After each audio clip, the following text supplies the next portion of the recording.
Yeah. Whoops. Hello, everybody. This is Blade Cross EXE, and it's time for another Transformers unboxing. Today we have Silverstreak, even though he's blue. From the Buzzworthy Bumblebee line, part of the Transformers Legacy branding, as far as I'm aware. Long story short on this guy, basically he is just another iteration of Bluestreak, and they colored him differently, and eventually that led to him being rebranded as Silverstreak instead of Bluestreak. That is the absolute shortest version of it. There's a way bigger rabbit hole with that. I actually recommend watching Rodimus Primal's Bluestreak retrospective, and he goes into more depth about both Bluestreak and this version of the character over there. So, yeah, that's all I got for his background. As far as I know, he doesn't have any actual fiction associated with the name Silverstreak with this deco specifically, because, again, the name got tossed around for a little bit. But we're here to talk about the toy, not exactly the lore. Box looks kind of nice. I think that's Mirage right there. And then, of course, Optimus Prime.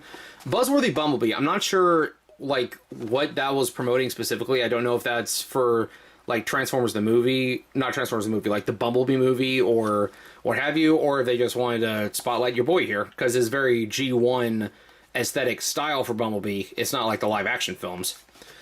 Then you got some art of Silverstreak on the side here. And of course, since he's based on Bluestreak, he's gonna have his shoulder cannons out, so he's like his Autobot brother. Although this is actually a redeco of the smokescreen mold, but with a Bluestreak style head, but again, decorated in blue. So let's go ahead and open him up and get him out of there. Alright, let's go ahead and pop it open. Top, and then side. Got a little honeycomb design in there. I think this is the first one I've owned from the Buzzworthy Bumblebee line, at least with box.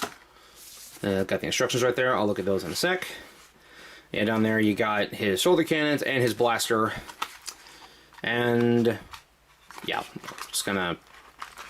Okay, I managed to get the blaster out and I cut all the ties, but his door wings and like the top of his car mode are kind of stuck, like trying to come out through the cardboard. I don't know how anyone's supposed to do this without, like, there we go, bending or breaking it. And then the shoulder cannons, I don't think those are tied into place, so those should just slip out. There we go. Probably won't be keeping the box for this one, though it does look kind of cool. I'm actually a little excited about this figure because back when I was first getting into collecting Transformers, you know, years and years ago, I did kind of want, you know, Bluestreak or Silverstreak.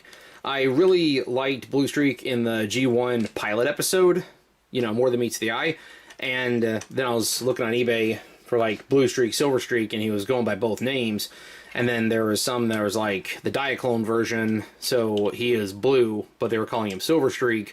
And this is kind of like my personal, this is the like conclusion that I arrived at years later. I finally have my own variant of him, and he is blue. And I actually prefer him to be blue. I guess that makes more, like, I get his name is Silverstreak because he has a silver streak going up, you know, his chest and all that. But I think I'm going to call him Bluestreak when I use him, because I don't really know if I'll ever actually get the other Bluestreak figure. Let me adjust the camera a little bit. So the unofficial 4th or 5th, you know, iteration of the Datsun brothers, however you want to describe him.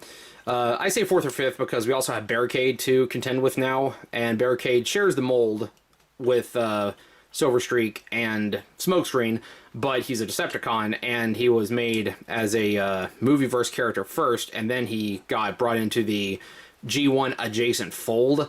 So you can count Barricade as a renegade Datsun brother if you want. But I think Silverstreak counts as one of the Autobots, you know, like Autobot Datsun brothers. I know they don't call themselves brothers in any fiction I've seen. If they do, you know, let me know. But they didn't in the cartoon. But I still like them. I still like the idea that they're like brothers the same way Sideswipe and Sunstreaker were. So yeah, I like this. That is a nice shade of blue. Got the shoulder cannons here. He is a little bit on the small side, though, compared to some of the other Transformers that I've been reviewing lately.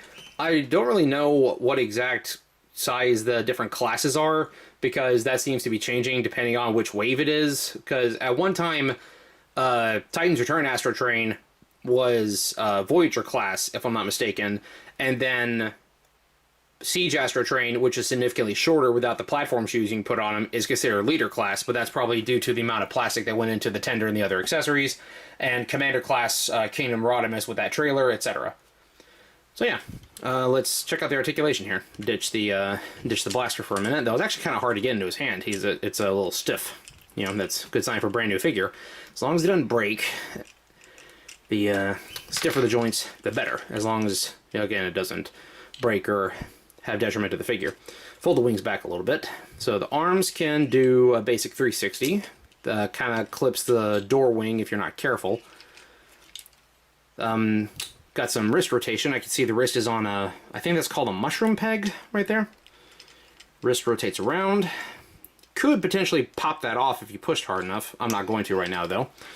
Looks like we got some elbow swing right there. I think that's almost definitely for a transformation. I see he's got little pegs in his shoulders, so if I wanted to, I could take... No, I can't. Those are on notches. But if I wanted to give him extra shoulder cannons, I could take like a Seeker's Null Ray or just a hand blaster and put it like on the side of his shoulders. I think those are very similar shoulders that Legacy Wheeljack uses. I got those figures. I'm going to do a review on them soon too. Yeah, my brother was kind enough to give them to me. Thank you. So, legs goes all the way out, all the way forward. Feels like it should be able to go further back, but it doesn't want to. There we go. Yeah. Whoops. Another casualty in the Battle of Autobot City. Wow, he can literally just fall in half. So if you ever need him to get killed off on screen, then that's really easy to do. I know that there was a Siege Sparkless bot that shares the Datsun Siege mold. I wonder if they can do that too. Knee bend. Foot-wise, toes kind of go out. That's part of the car mode. I don't really know if he's got much more than that to offer in terms of feet articulation. Waist swings completely around. The birds are being quite chatty today. And yeah, that's pretty much it for articulation. I think he'll be pretty fun to mess around with. Now let's see how we transform him. Well, after much struggling and finagling with not only the instructions, but also forcing a few things, I think I finally got it into car mode. The instructions were kind of unclear on a couple of segments. I felt like I was going to break it most of the time.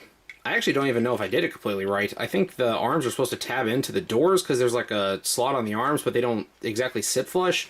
Maybe I did it wrong, but it was a little bit difficult. Still, nice little toy car though. Like, that is some good colors. Probably going to pick up some upgrade kits in the future to do something about these wheels, because I do kind of hate just... You can see that it's like a peg right there. I would kind of rather have like some nice hubcaps on the wheels. Yeah, like you can see the wheels aren't exactly lined up correctly with the wheel well, the wheel housing, and it's not sitting exactly how it's supposed to. Again, I probably just did it wrong, but for trying to transform it the first time, it is a little awkward. Then you can take the gun right there, and you see some tabs right there, just like he has in robot mode on his shoulders for the shoulder cannons. And we have a nice little, you know, combat-ready sports car that needs to stay popped. I think that actually is supposed to tab in as well, but I didn't do it right. Size comparison, what do I have nearby? Well, I got a Classics era Seeker, you know, not really the modern line, but that's... I don't really have that many Autobot cars, come to think of it. We can compare him to a modern day Seeker. It's kind of dwarfed by him, so that does make the whole jet judo thing kind of weird. I know that was Sunstreaker and Sideswipe's thing, but still, it's cars versus planes. There's compared to G1 Ultra Magnus in cab mode. I am missing like one or two pieces for his full like super trailer truck mode, so I'm gonna wait until I can get that replaced before I do a video on this guy. And Missing Link Ultra Magnus is coming next year. I'm really excited about that. So that's not too terrible of a comparison, I guess. And here is Scourge in robot mode. You stand him up and you could get something of a approximate height comparison here. I mean, big rig truck versus tiny car. Of course I expect one to be bigger. You lay him down, that would probably give you a close enough approximation. I just don't feel like going through the effort to transform this guy. I should plan these videos out better, like I should actually have my comparison pieces like nearby ready to go. But yeah, that was unboxing for Silverstreak slash Bluestreak. You know, whatever you want to call him. I don't think he'll mind. But yeah, so I think I'll get some good amount of play out of this. I really need to get better at transforming him and actually doing it correctly. But yeah, so thank you so much for watching, and I'll see you in the next video. Peace out. Special thanks to all Patreon supporters, including Mark Hastings,